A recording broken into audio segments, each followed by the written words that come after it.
뉴욕엔 서울부터 시작하겠습니다. 매주 수요일과 금요일은요. 인베스팅닷컴의 위클리 포커스, 그 코믹 한 컷을 통해서 시장 분석하고 있습니다. MTN 이항영 전문위원과 함께할게요. 위원님 안녕하세요.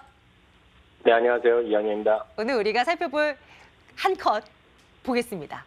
바로 이것입니다. 얼마 전에 그 사우디아라비아 국영 석유회사 아람코가 글로벌 채권 시장에서 성공적으로 데뷔했다는 소식이 최근 있었는데 그 얘기를 좀 담고 있는 그림이 아닌가 싶습니다. 네, 월가는 사우디 아람코의 첫 회사채 매도에 열광한다? 위원님 자세한 분석 부탁드릴게요. 네, 일단 그림만 보더라도 사우디의 실권자, 그 왕세자라고 유명한 분 있지 않습니까? 빈살만 왕세자가 손을 딱 벌리고 있고요. 아래는 이제 백인들이 영국 사람인지 미국 사람인지 모르겠으나 바짝 엎드려서 뭔가 좀 돈 될 거 있나 하면서 쫙 쭈그리고 엎드려 있는 그런 모습이 되겠는데요. 한마디로 그 표정 자체도 그 왕세자 모습도 정말 너그럽게 아량을 베풀면서 크게 베풀고 있다. 그런 표정 같은데요. 형님 말씀만 하시면 우리는 그대로 따르겠다는 사회 속칭 그런 표정이라고 저는 읽었습니다. 본론에 들어가기 전에 좀 아람코가 어떤 회사인지부터 좀 잠깐 설명드리겠는데요. 사우디아라비아의 국영 석유회사이자 정유회사가 되겠고요. 명칭 유래 자체가 재밌습니다. 아라비안의 AR이 들어가고요. 아메리카의 AM 그리고 오일 컴퍼니의 CEO가 들어가서 바로 아람코입니다. 그래서 정확히 얘기하면 예전에는 아랍 미국 석유회사 약자가 되겠는데요.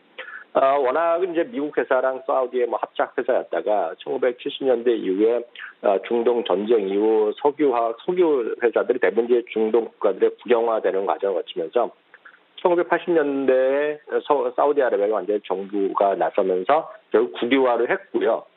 실제로 보면 1990년대 이후에는 완전 100% 국영회사가 됐습니다. 매출은 약 400조 원 정도 되고요. 추정 자산은 한 2,700조 원 규모로서 세계에서 석유 회사로는 가장 큰 회사가 되겠습니다. 얼마 전에 또 뉴스가 나섰죠. 순이익이 1,100억 달러가 돼갖고 애플과 삼성전자, 구글 등을 제치고 전 세계에서 순이익이 가장 많이 벌어들이는 바로 그런 회사가 됐다는 것이 우리나라 또 단신에도 나왔었는데요. 이제 주시장에서 왜 그렇게 관심을 모으는지를 제가 잠깐 설명드리겠습니다. 2017년부터요, 지분의 한 5에서 10%, 다시 말씀드리지만 국영회사이기 때문에 100%인데, 그 중에서 달랑 5에서 10% 정도를 매각하면서 뉴욕이나 런던 같은데 상장을 추진한다는 얘기가 나왔습니다. 그 다음부터 더 관심을 가졌는데요. 문제는 작년으로 기억하는데 작년에 한 사우디의 반체제 인사가 터키에 있는 사우디아라비아의 영사관에 들었다가 이제 살해된 거 아닙니까? 그러면서 이제 분위기가 싸해졌죠. 그러면서 일단 작년에 여러 가지 다른 요인과 합쳐지면서 상장 의사를 철회했는데요. 사실 앞서 그림에 나왔던 빈살만 세자가 2021년까지 예정대로 상장을 추진하겠다는 얘기는 계속 밝히고 있고 지금도 마찬가지인데요. 문제는 상장되면 시가총액이 무려 2조 달러가 됩니다. 세상에서 가장 큰 값어치 회사죠. 작년 가을에 애플이 1조 달러 됐다고 해서 환호성을 쳤던 기억이 납니다. 물론 다시 애플이 좀 밀려났다가 지금 1조 달러 약간 모자들지만 하여튼 1조 달러가 아직 유지하는 기업은 전 세계에 없는데요. 워낙 크기 때문에 2조 달러를 소화할 수 없기 때문에 사우디는 물론이고 뉴욕, 런던, 홍콩, 독일, 도쿄 등 최소한 6개에서 7개 나라에 동시 상장될 가능성이 커져 있는데요. 그럼 도대체 그 돈으로 뭐 하겠냐는 것이 궁금하실 텐데요. 그 돈을 바로 사우디아라비아 국부펀드랑 손정희의 소프트뱅크가 합작한 비전 펀드라는 게 있습니다. 여러분 뉴스 보셨을 텐데 그걸 통해서 석유 이후에 사우디아라비아의 소위 전 세계 신성장 산업에 적극적으로 투자하겠다. 이런 얘기가 되겠고요. 참고로 한 가지 갑자기 생각나서 말씀드리면 S-오일의 모기업이 바로 이 아람코다라고 이해하시면 되겠습니다. 근데 문제가 된 거는 이슈가 된 건 바로 그 회사채인데요. 채권 발행하면서 그 데뷔전에서 완전 대박 터뜨린 겁니다. 9일 미국 시간 현지 시간인데요. 9일 마감된 첫 회사채 발행을 통해 무려 120억 달러, 약 13조 7천억 원을 모았고요. 짧게는 3년부터 30년짜리까지의 금리가 최사채인데 오히려 이게 사우디아라비아 국가의 국채보다도 오히려 금리가 싸게 마련됐습니다. 그만큼 얼마나 좋은 회사면 사우디아라비아 국가보다 이게 더 안전하다는 생각을 한 것이 되겠는데요.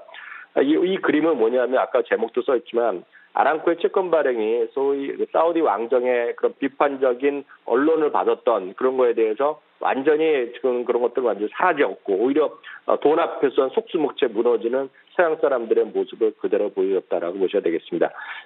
바로 그런 것이 그림으로 좀 표현됐다라고 보고 있고요. 다시 말씀. 네, 화상 연결이 고르지가 않습니다. 오늘의 주제는 이 아람코 회사채에 대한 내용을 담고 있었습니다.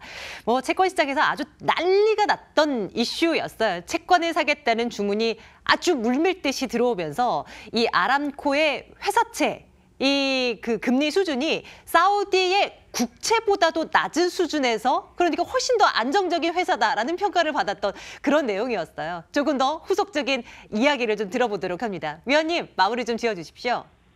네, 마무리해드리겠습니다. 시가총액이 2조 달러 정도, 우리나라 돈은 무려 2조 2천억 정도로 예상되고 있는데요.